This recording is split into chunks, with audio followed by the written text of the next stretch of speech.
Itu pembelajaran apa sih Ustadz yang dapat diambil dari binatang babi untuk manusia Ustadz?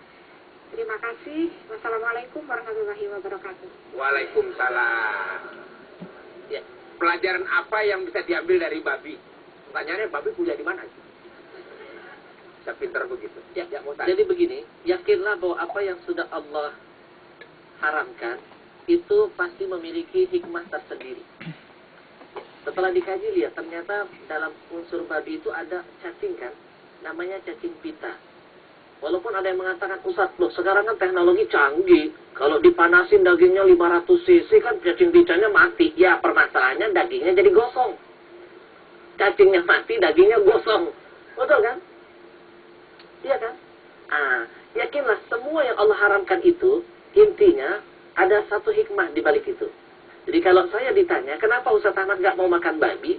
Saya akan mengatakan, saya bukan nggak, maksudnya gini, masih banyak yang lebih baik dari babi. Allah mengharamkan kita memakan babi, itu intinya Allah ingin melihat kita bersyukur nggak loh, masih banyak makanan yang lebih baik yang Allah halalkan. Kenapa kita milih yang tidak halal, yang halal lebih banyak? Betul kan? Sekarang apa yang bisa kita petik dari babi? Banyak pelajarannya. Karena semua yang Allah ciptakan itu memberikan ilmu, biar kita nggak jadi seperti babi. Ada orang barat pernah berkata, you are as you eat. Nggak ngerti nih orang masih.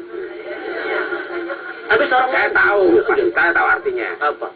Babi kan ngomong tadi ya? Pasti ngomongin babi. Bukan. Orang bule itu makan babi. Bukan. You are as you eat. Kamu itu akan menjadi sesuatu yang kamu makan. Kalau makanan kamu baik, kamu jadi baik. Coba kalau kamu makan sesuatu yang kotor, maka bisa membuat sikapmu menjadi jelek. Di antara sifat jelek yang ada pada diri babi, itu yang pertama, babi itu, coba lihat tuh, kotoran dia sendiri dia makan.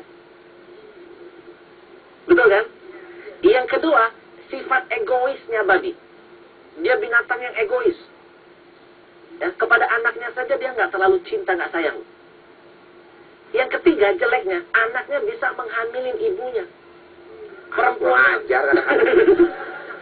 Coba lihat deh binatang babi. Anaknya kadang-kadang perempuannya digilir begitu banyak loh. Perempuannya anak bisa ngambilin ibunya. Dan sifat babi yang jelek tidak ada rasa cemburu loh. Beda dengan ayam jago. Coba kalau perempuannya dideketin, kalau nggak jagonya, betul nggak? Kalau babi nggak nyantai aja. Dan yang ketiga, seterusnya. Babi kotak amal tuh yang. Ada lagi loh, di antara kejelekan babi, babi itu adalah binatang yang terkenal licik. Licik.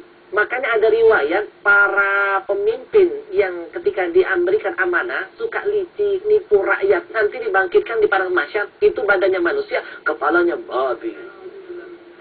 Ya mungkin yang lain silakan. Yang mau bertanya. Semangat banget nih. Assalamualaikum Ustaz. Waalaikumsalam.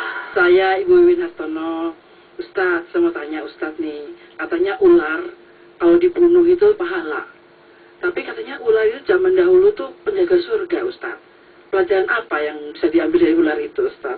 Mohon penerangannya Ustaz. Terima kasih. Assalamualaikum warahmatullahi wabarakatuh. Waalaikumsalam warahmatullahi wabarakatuh. Ini minta penerangan. Kamu Ustaz bayarin apa? Oh penjelasan. Baik. Memang ada beberapa hadis yang menyatakan ada binatang yang diperbolehkan untuk dibunuh, ada binatang yang dilarang untuk dibunuh.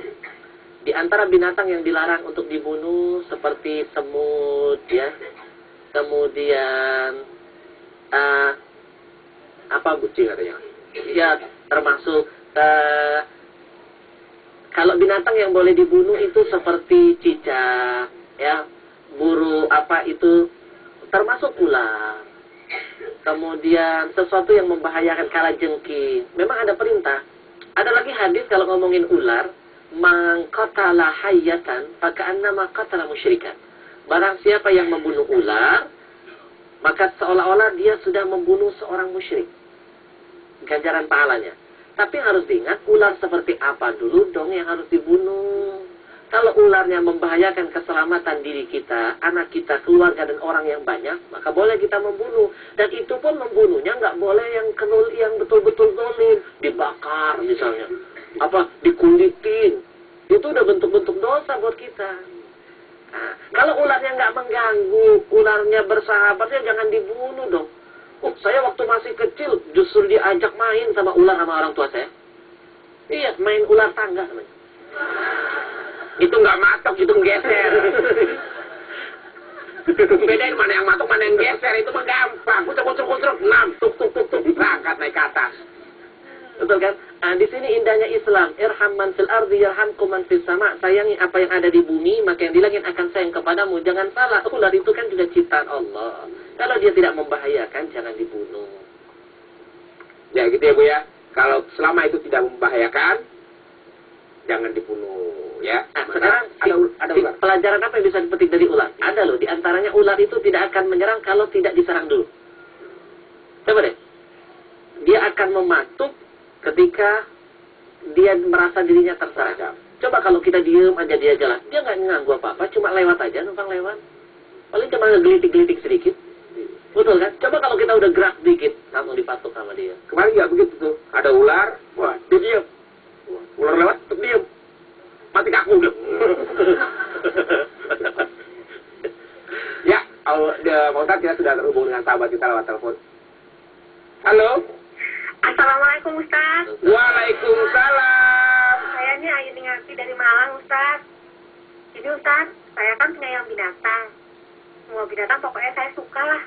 Apalagi kalau kucing sama anjing. Saya juga melihara anjing Ustaz. Tapi cuma di pekarangan aja, nggak masuk rumah. Iyalah kalau rumah suami namanya. Ada yang bilang Ustaz, kalau melihara anjing itu malaikat nggak mau masuk ke rumah ya Ustaz. Emangnya apa tau salahnya melihara anjing? Penuh kali dalam. Apalagi anjing itu kan ngebantu jaga rumah tau Ustaz.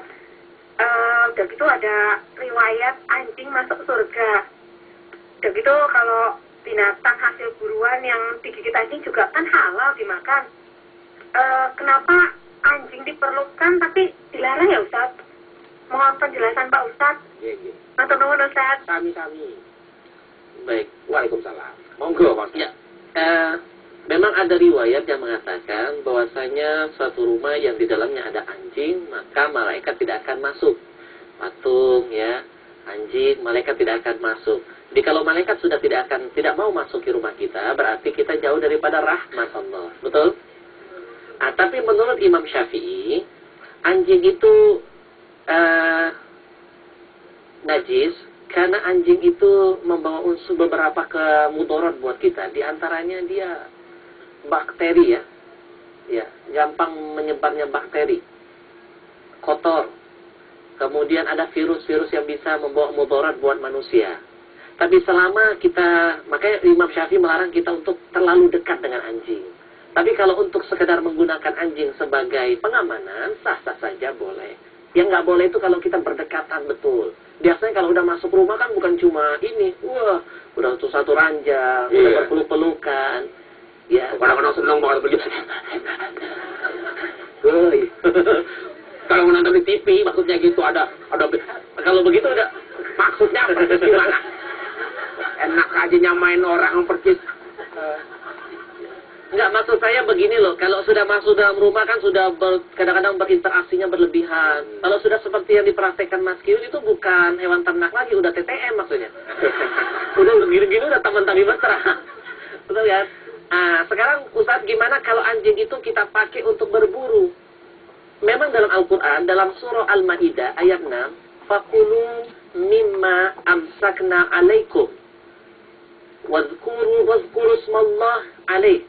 Kata Allah, kalau seandainya kamu berburu, nah sebelum hewan buruan itu kamu lepaskan untuk menangkap buruanmu, awali dulu dengan menyebut nama Allah, biar apa yang dia tangkap itu menjadi halal. Kalau kita nangkap walaupun pakai anjing, kita lepas nggak nyebut nama Allah, tetap haram. Nah, biar nanti dia menggigit mangsanya itu, kita sudah memulai dengan menyebut nama Allah, diperbolehkan. Bismillah. Selama binatang tadi nggak mati dan nggak jadi bangkai, betul kan? Boleh, jadi boleh untuk keamanan, boleh juga untuk berburu. Yang dilarang kita berinteraksi terlalu berlebihan dengan anjing. Ya, apalagi diperlakukan kayak seperti binatang kesayangan gitu ya. Betul. Sampai deket-deket banget. Apa ke salon. Dan anjing itu juga ada ilmu yang bisa kita pelajari. Loyalitas, kesetiaan. Ya. Betul kan? Lihat, setia banget loh kepada majikan. Makanya kita sebagai bawahan harus belajar dari anjing.